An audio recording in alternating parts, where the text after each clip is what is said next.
In American society, money is a taboo topic. We're taught at a young age it's improper to talk about it, but we're also bombarded with messages about the power and importance of money in our everyday lives. And by not talking about it, we miss out on the skills and lessons we need to effectively understand and financially plan. That changes today. Welcome to Money Tales. Hosted by Sandy Brager and Cami Doder, Money Tales brings more than 35 years of combined professional experience in personal finance to demystify money and demonstrate what it's like to speak openly about personal financial matters.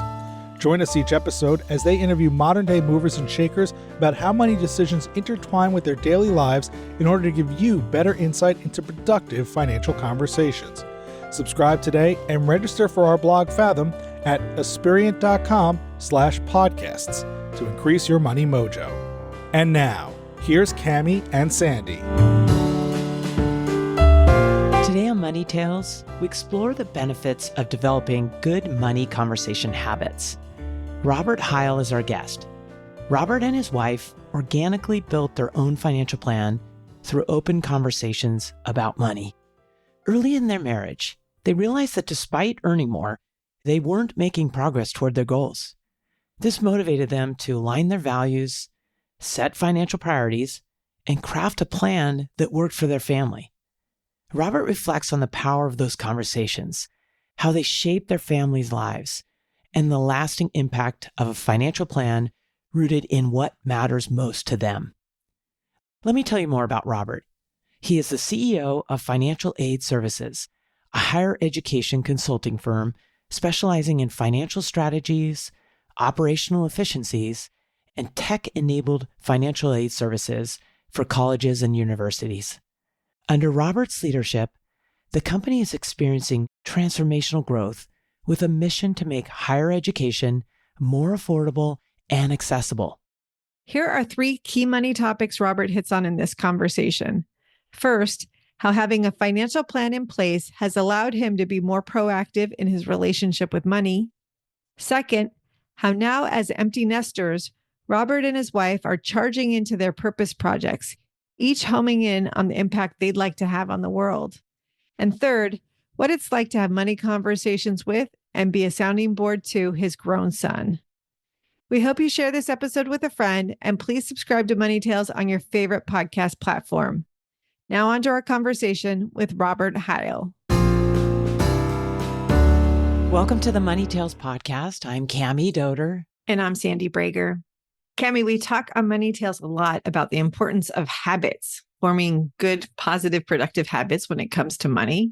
These types of habits came up in a conversation with a client the other day. We were talking about income taxes.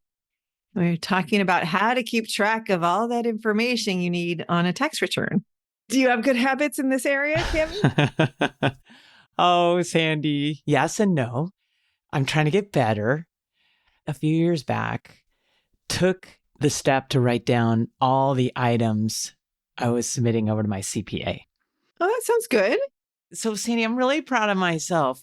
It took time that year. I love kicking the can down the road and say, I don't have time for that, but I made the time. So the next year, when it came to remembering what documents, I mean, some are very obvious, but some aren't so much, that I could go through this list and be able to check it off. And that has helped so much. And I wish I would do that more often in other things in my life. That's excellent. And if you wanted to next level it, you can do what I was mentioning to this client, which is you can think about all those things as the year goes on. And when you are involved in a transaction that has an income tax impact that happens outside of a brokerage firm or some other financial institution that's keeping track of that transaction and will send you a 1099 or some sort of similar form, putting that information directly into some file that you could just dump it so it's there in your tax file. You can pull it up when you need it. In tax season, it can be really helpful. Now, being a client of Aspiriant, this person has a lot of their tax transaction record keeping happening by us. We're able to keep track of all sorts of different things and move that information over to the client's tax preparer. What we don't have views into, though, is the information related to expenses they have on the consulting projects that they work on. There's a lot of the things as a self-employed consultant that the client is able to deduct. we don't touch any of that. So we were talking about best ways to keep track of that information. Their activity is not quite productive enough in terms of volume to put a QuickBooks type system in place to really keep track of things. So we were just looking at some tips and tricks for some of the easier stuff. Also, they're charitable giving. They're very philanthropic. They tend to write, in this case, a lot of smaller checks. And we talked about the idea of setting up a donor advised fund so they can make one contribution into the donor advised fund each year and then use that as a charitable checking account so that there's only one gift, the amount that they contribute to the donor advised fund. And the donor advised fund administrator keeps track of that and helps them track what they've given away and to whom. It's freeing as you're talking, Sandy. I'm feeling lighter. It's not this big burden as we approach April 15th of, oh my gosh, where is it? So I'll try and embrace that good habits are good. And then don't beat yourself up when you don't do it. Just maybe pick back up and start the habit afresh. That's right, because there'll be another tax return next year. Lucky us. Well, let's pivot to our guest today. Robert Heil, it's fantastic to be talking with you on Money Tales. Thanks for having me. Glad to be part of the conversation. Let's kick things off. Would you tell us a little bit about yourself and share a couple key moments that have shaped your journey? I'm Robert Heil, the CEO of Financial Aid Services. The company's a financial aid consulting firm for colleges and universities. We provide a lot of compliance consulting for universities. People may or may not realize that higher education is heavily regulated by the Department of Education. We provide a lot of technology-enabled services for their financial aid operations. And in some cases, we're an operating partner to the college and university. So that's life for me right now in the professional arena. That's meaningful work to me because really the outcome of our consulting engagements is that it helps make college more affordable and more accessible to more students than ever before. And that means a lot to me. So it's very mission-driven work to me. When I think of those pivotal moments to get here, I guess it started at a pretty early age. Some of the most pivotal moments center around how often we moved when I was young. I lived in 12 different places before I ever graduated high school. Wow. That's a lot. It is. And people always ask, wasn't that difficult? Yes, it was. But at the time, that's all I knew. It was the norm. I didn't know anything different.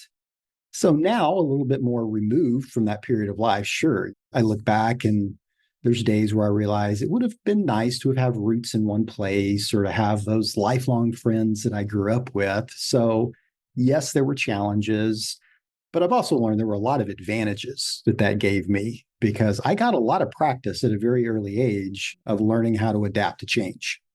I think we would agree life is really about how you're able to adapt to change on a regular basis. So I got used to that very early on, adapting to new places, new people, new cultures. I think that has served me well in life. I've found a way to maybe make that an advantage in my personal life and family life, spiritual life, and certainly even with the organizations often having to lead change inside those companies. As life progressed, I start to think more about pivotal people that created pivotal opportunities for me. And I was really fortunate to have early in my career some great leaders, some great bosses that afforded me some opportunities. I consider them stretch opportunities because they put me in charge of teams or projects or departments that honestly, I probably didn't have near enough experience to be doing. People may have questioned, he has no business being in charge of this. They saw something, they believed in me, were willing to give me that stretch opportunity and assumed I'd figure it out one way or the other. And on the other end, hopefully come out a better leader. So there were people like Bart Harridge and another gentleman named Tim Johnston and Jack Rich, and then Michelle Morris and John Baird. I was just really fortunate early in my career to have these people that created those opportunities for me. That's been pivotal in a lot of different ways. So now I'm at a season of life where hopefully I can do that. I'm now on the lookout for those rising stars inside the organization that maybe in some way I can give back or pay that forward a little bit. So important, Robert. Thanks for sharing that. We're going to go back in time. 12 different places, all in the U.S.? All in the U.S. You're changing a lot. How was money handled in your home during all these transitions? I grew up in a very humble beginnings. So we did not have a lot of money. You could just sense that even as a young kid. Money was tight in our family. Was it being talked about or you just felt it? Or just eavesdropping on conversations. To my parents' credit, they were trying to be too secretive. Things were just kind of talked about out in the open. I never knew how much my parents made. I just knew we had the necessities, but that was about it. So I looked at our neighbors, I looked at my friends, and they had things I wanted. And I knew that just wasn't going to be possible inside our family. So we had what we needed, but not much beyond that. I remember weekends where my mother would cut coupons out of the newspaper because if we could save 15 cents on this bar of soap or 35 cents on this bottle of detergent, that was going to add up in our family. And when the microwave went out, it wasn't just a foregone conclusion. We could go replace that.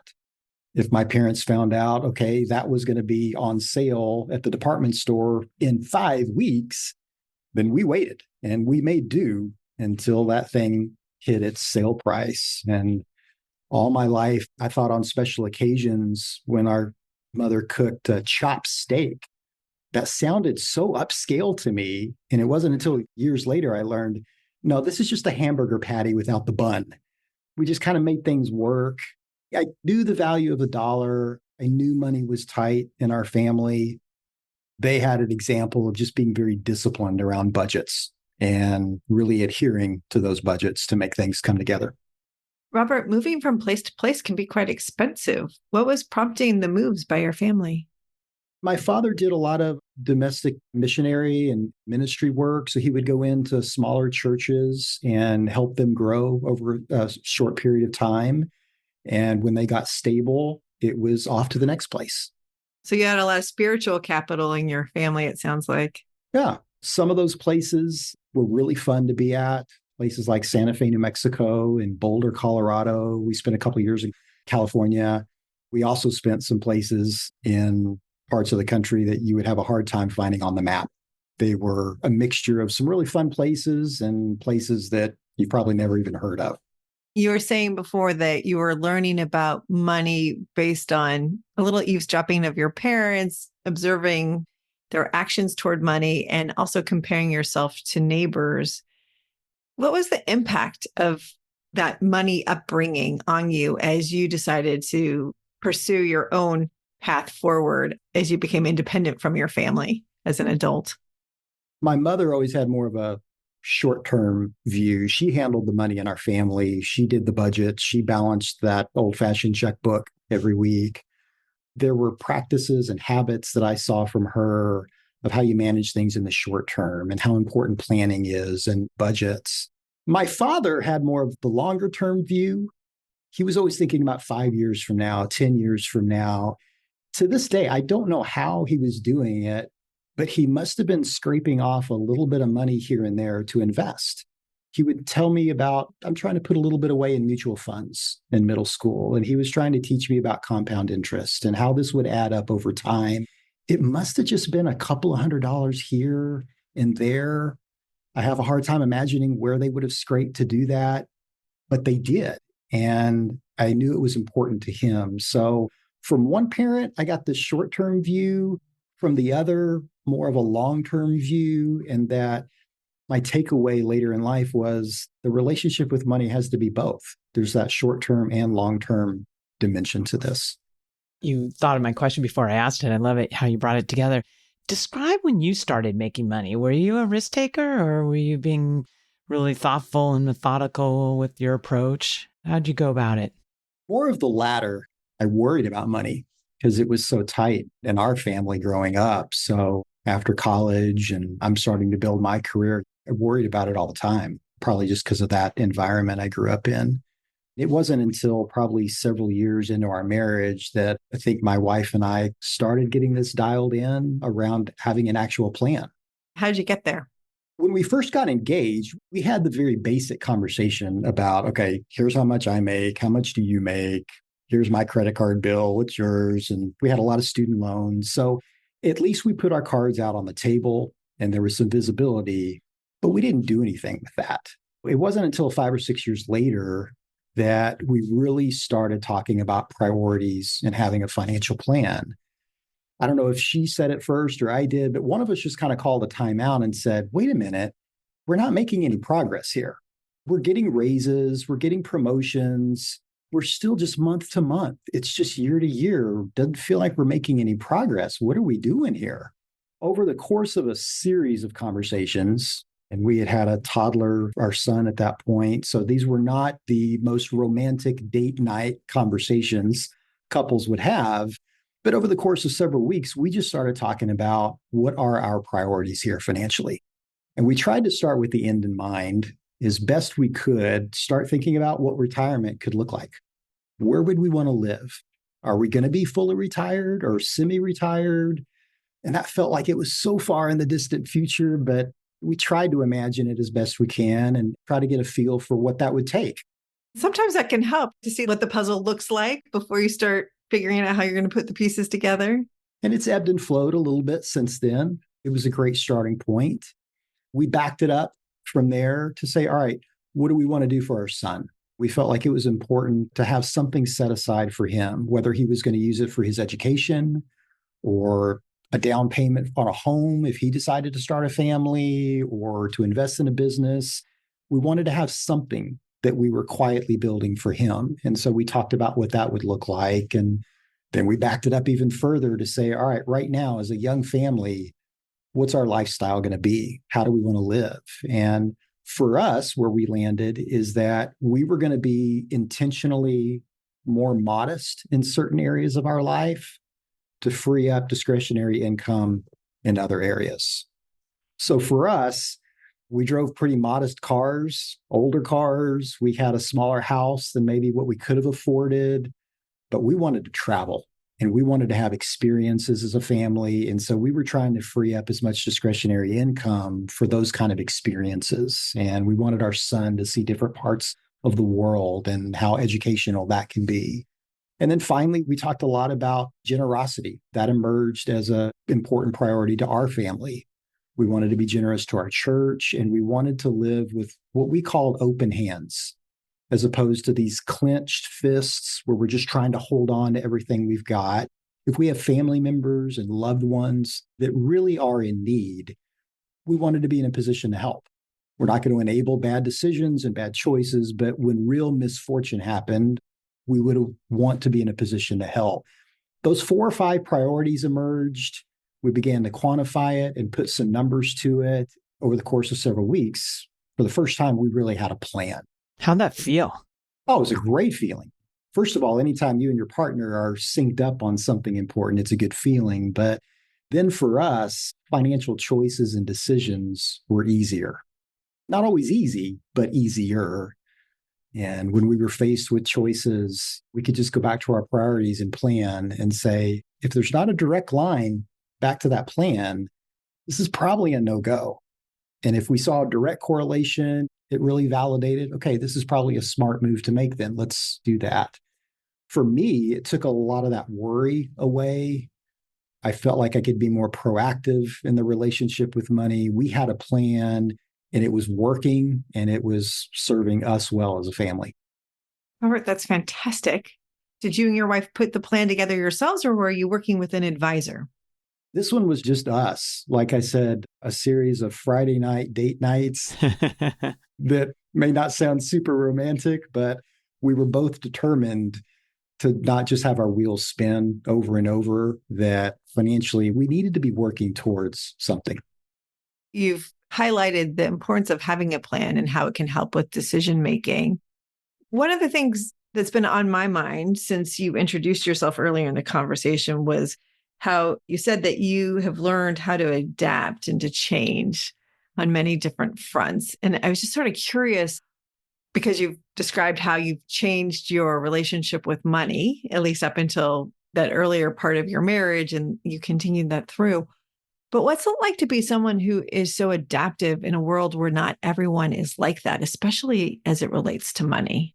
Has that caused challenges for you? I certainly haven't mastered it. I just got a lot of early practice at it. In any arena of life, changes coming at us pretty regularly. Maybe it's trying to balance empathy for the impact change has, but also trying to coach and teach and help people understand how to be comfortable being uncomfortable. Not easy to do. I don't have it all figured out either, but I think as we get better at that, that's part of the secret ingredient to being able to adapt. Robert, let's talk about your habits now. You gave this great description of these early dates you and your wife are having around your planning. What are you and your wife's habits around money conversations ongoing? Today, it does look and feel a little bit differently. Some of those goals and priorities have been accomplished. Our son's now in his mid 20s. He's got his own life, and it's great to kind of watch how that's taking off. Some of the goals and the priorities around that, we can kind of check the box and say, we got that one. And it opens up space and room for us then to think about other things. She and I find ourselves talking a lot more about impact now. To some degree, the conversations haven't stopped. Maybe they don't have to be as frequent, but they're ongoing and maybe have kickstarted up again because we are in this more empty nester season of life now. It's not all bad. We're kind of liking this season of life. It gives us a chance to think about new goals. Retirement's still a little bit off on the horizon, but it's a lot clearer than it was 30 years ago. We're talking a lot more about impact and the impact we want to make now, the type of legacy we want to leave. That actually prompted my wife to venture off, make a huge career change. And now she's working as a consultant with women entrepreneurs because to her, that's the impact that she wanted to leave. So that's how some of those money conversations have evolved and some of the ways they're beginning to manifest themselves now. And tell us about the impact that you want to have, because you mentioned some of the impact that you're having through your career and the work you're doing with financial aid services. What else are you trying to impact? I've always been drawn to a big career challenge that has some meaningful work alongside of it. A lot of Americans are losing confidence in the value of higher education. I don't think there's any argument around the skyrocketing increases around college education are alarming and concerning. So I think a lot of my career has prepared me to try to do something about that and have an impact on it. That's probably where I channel a lot of it. As you could probably tell from different excerpts of this conversation, faith is important to me, our church and involvement, and even where we channel some of our funds and resources there is another important area, Sandy, where as a family, we feel like we can make an important impact. In your role as CEO of Financial Aid Services, you're having money conversations every day, and you're really impacting this world through trying to drive down this expense that's skyrocketing. From your perspective, what are some of the most surprising aspects of money and money conversations you see in your business and in your role? In this business and this role, and even combating higher education costs, I think it all starts with transparency. When you think about college campuses, the Department of Education, the private sector, all coming together to address this, it's got to start with transparency. And I think that's what students and parents want the most. I think that's probably the most difficult part of the whole college decision process is just getting the details, getting the transparency. So that's what we're trying to do specifically. And one of the ways we're trying to have an impact as a company is just make this as transparent as possible for everybody. And I think any money conversation, whether it's personal, career, inside the company or an organization, transparency is always the foundation that you got to have to build on from there. Why does transparency become a problem when it comes to college education costs and funding? You've got high sticker prices at colleges and universities, but they discount it a lot with scholarships and financial aid. And you're often applying to colleges months before you ever find out what the final costs are going to be. So a lot of it, I think, Sandy, is around timing. There can sometimes be a disconnect between the timing that students and parents need to make college decisions and when that information becomes available through the Department of Education and through the individual colleges and universities. So you have a lot of stakeholders in your work, Robert. It keeps me on my toes. I like a good challenge. If the impact you're trying to have came into fruition, how would things be different for an average college student? I think you would see it in access and affordability. Only about half of all high school graduates will go on to start college. And then from there, only about 60% of that cohort will ever graduate. Even making small percentage impacts on those graduation rates and those what's called go-to rates, the number of students going to college, could make a tremendous impact, not only on the lives of those students, but it would have a tremendous economic impact on the nation, on the country. So there's quite a domino effect that happens from all that. It's so impactful what you're doing because of that domino effect. You painted a picture of frugality as you're setting out and starting your career. And here you are, CEO of this really important company doing great things in this world. Is there anything you would do differently if you could go back in time around financial decisions? Would there be anything? Wish I would have done some of it sooner. Maybe the timing piece again. Certainly didn't get it all right. Had a good partner alongside me in the family to do that. So probably the first thing that comes to mind really is timing. I could have put some of that in motion earlier. Those are more of the money conversations that I have with my son now, where maybe he can take advantage of that and get a several year head start compared to what I did. And how are those conversations going? Is he receptive to hearing your insights based on your experience? So far, he's in his mid-20s. He's building his career now. He's at that stage where, understandably so, he wants it all. He would love to go buy the new truck. He would love to travel as much as he sees his mom and I travel. And literally this morning, he texted me and said, I got to get the new iPhone that got released now.